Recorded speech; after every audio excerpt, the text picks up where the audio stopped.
अस्सलामुअलैकुम दोस्तों, एक मरतबा फिर हाज़िर हूँ। जैसा कि आप लोग जानते हैं, सीमा को गए हुए तकरीबन 2.5 साल होने वाले हैं। हुए नहीं, 2 साल और 3-4 महीने हो चुके हैं।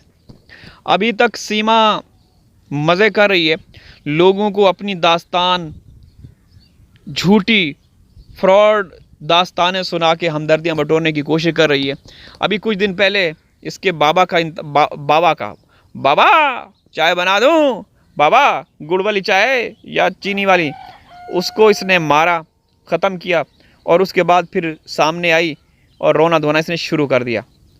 लाल साड़ी पहनकर लोगों को झूठ बोल रही। और बाकी जो बैठी थी वहाँ पे ख़वातीन, वो थोड़ी सी अफसुर्दा थी, लेकिन ये औरत सेंटर में बैठ के हंस हंस के बता रही थी, बाबा के साथ ये हुआ, बाबा ने कहा कि अब मैं नहीं बचूंगा, बाबा ने पहले बोल दिया था। तो बाबा फिर भगवान हुआ, बाबा ने पहले बोल दिया था कि मैं अब नहीं बचूंगा। चलें, सीमा की कुछ ऑडियो हैं, वो मैं आप लोगों को सुनाता हूँ। जिस तरीके से सीमा आप लोगों को गुमराह कर रही है, चूतिया बना रही है, तो वो बनाती रहेगी, ठीक है ना।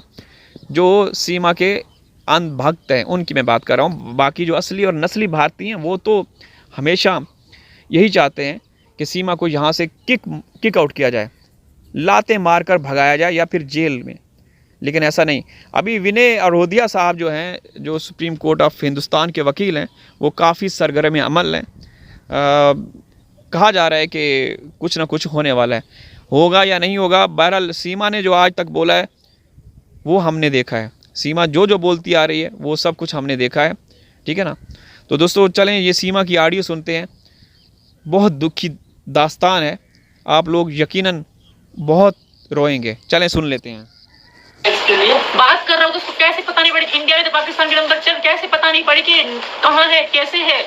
2 महीने चलो हम मानते हैं कि सीमा से बात नहीं हुई, तो तेरा दिल कैसे रुक गया कि सीमा कैसी होगी, बच्चे कैसे होंगे, कहाँ पर होगी, नहीं क्या मुझे वहाँ पर जाना चाहिए या ना जाना चाहिए। तू फिर भी अपनी सऊदी अरब में अपने जब मैं और शौक मौज पूरे। ये भूतनी का, ये चूहे की औलाद, ये सुअर की औलाद, तू कौन है हैदर के बारे में बोलने वाला?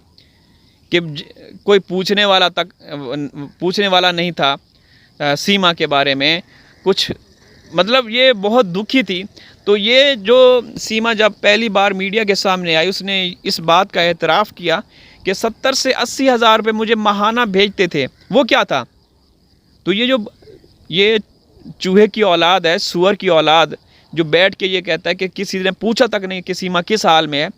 अबे दुनिया को पता है कि किस हाल में थी, पूरी दुनिया। तेरे जो अड़ोस पड़ोस में रहने वाले हैं उसके हमने इंटरव्यू लिए, वहाँ डॉक्यूमेंट्रीज बनाई। आप लोगों ने देखा होगा, सब ने देखा होगा कि मैंने, वकास भाई और शाहिद हुसैन साहब जो कि वरिष्ठ पत्रकार हैं, हम सब ने वहाँ की वीडियोस बनाई।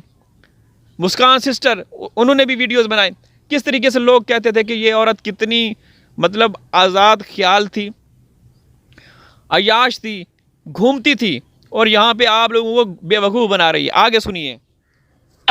जब मैं जहाज से पाकिस्तान से निकली तो मुझे टोटल जैसे मैं शाम को निकली, सुबह को खटबंधु तक पहुंची, क्योंकि मेरे उसमें 9 घंटे वेटिंग लाइन थी। तुम एक सऊदी अरब से एक वहां तक ना पहुंचे पाकिस्तान से जहाज। अरे ये हैदर भाई को मजबूर करती थी कि हैदर तुमने कमाई करनी है। वो बेचारा एक जॉब तो करते ही करते थे, जो रेगुलर जॉब है, इसके अलावा पार्ट टाइम जॉब करते थे, आप लोगों ने देखा होगा। तो ये कहती है कि मैं 11-12 घंटों में 3-4 देश क्रॉस करके इंडिया जा सकती हूँ, तो तुम सीधी फ्लाइट पकड़ के मेरे तक नहीं आ सकते थे। तो तू उसको काम तू मजबूर करती थी ना। आगे सुनिए। बस से तो तुम गए नहीं होगे, पैदल तो तुम गए नहीं होगे, तो तुम एक सऊदी अरब से पाकिस्तान तक नहीं पहुंच पाए कि मेरी बीवी बच्चे कहाँ होंगे, जिंदा होंगे, मर गए होंगे, कैसे होंगे। अच्छा ये देखो ना, मतलब ये अब जब बता रही है, इसको पता भी है कि लोग ये कहेंगे कि तूने मीडिया पे आके खुद इस बात का एतराफ़ किया, तस्लीम की बात कि हैदर मुझे हर महीने 70 से 80 हज़ार रुपये भेजते थे। और फिर आखिरी बार जब इसने हैदर भाई को चूना लगाया, 3 लाख रुपए इसने बोला कि मैंने घर का वो पेंट करवाना है, ठीक है, तो 3 लाख भेजें, ठीक है। तो 3 लाख रुपए भी इसने बटोर लिए। तो हैदर तो तुम्हारा वो ख्याल करते थे। हैदर कहते हैं कि मैं हर रोज़ हर रात सोने से पहले बच्चों से वीडियो कॉल पे बात क्या करता था, सीमा से बात करता था। अच्छा, दूसरी बात ये है, इसका झूठ ये कहती है कि मेरा कोई वो राब्ता नहीं था, ना वो आते थे ना। तो जब ये यहाँ से भाग रही थी तो एक रात पहले एक इसकी फ्रेंड है, उसके घर में उसकी सालगिरह थी, उसका एक प्रोग्राम था, बर्थडे सेलिब्रेशन थी। तो ये वहाँ पे गई, इसने अपने हाथों से बीफ निहारी, बीफ कोरमा और बीफ कढ़ाइयाँ बनाती रही, जो कि आप लोग इसकी ऑडियोज़ सुन चुके हैं। और वो वीडियोज़ भी, क्लिप्स भी हैदर भाई को भेजती थी और फिर ऑडियो भी भेजती थी कि हैदर देखो ये मैंने खुद बनाई, ये कैसी लग रही है कढ़ाई, इसका रंग कैसा है। तू जब भाग रही थी एक हिंदू व्यक्ति की मोहब्बत की खातिर, जो कि वो हिंदू था, तो हिंदू तो वो गाय को माता समझते हैं, तो तू उसका गोश्त बना के खा रही थी, हैं? आगे सुनिए इसकी बातें। नहीं कुछ ना, जब बात होती ही नहीं थी, जो मैंने झेला है ना, था ही नहीं, तलाक दे के छोड़ के चला गया था। मैंने झेला है ना, अगर तलाक दे के नहीं जाता था, ये इस भड़वे को देखें, ये सुअर की औलाद को देखें कि तलाक दे के चला गया था। और मुन्नी उसके पेट में थी, तो तलाक कैसे होती है? तलाक देकर चला गया। मुन्नी तो जब वो चला गया तो बाद में पैदा हुई ना, तो ये कहता है कि तलाक देकर चला गया था। तो जब प्रेग्नेंट औरत होती है इस्लाम में तो तलाक ही नहीं होती। तो ये तो झूठे हैं, मकार हैं, अयार हैं, ये आप लोग वो गुमराह कर रहे हैं। आगे सुनिए।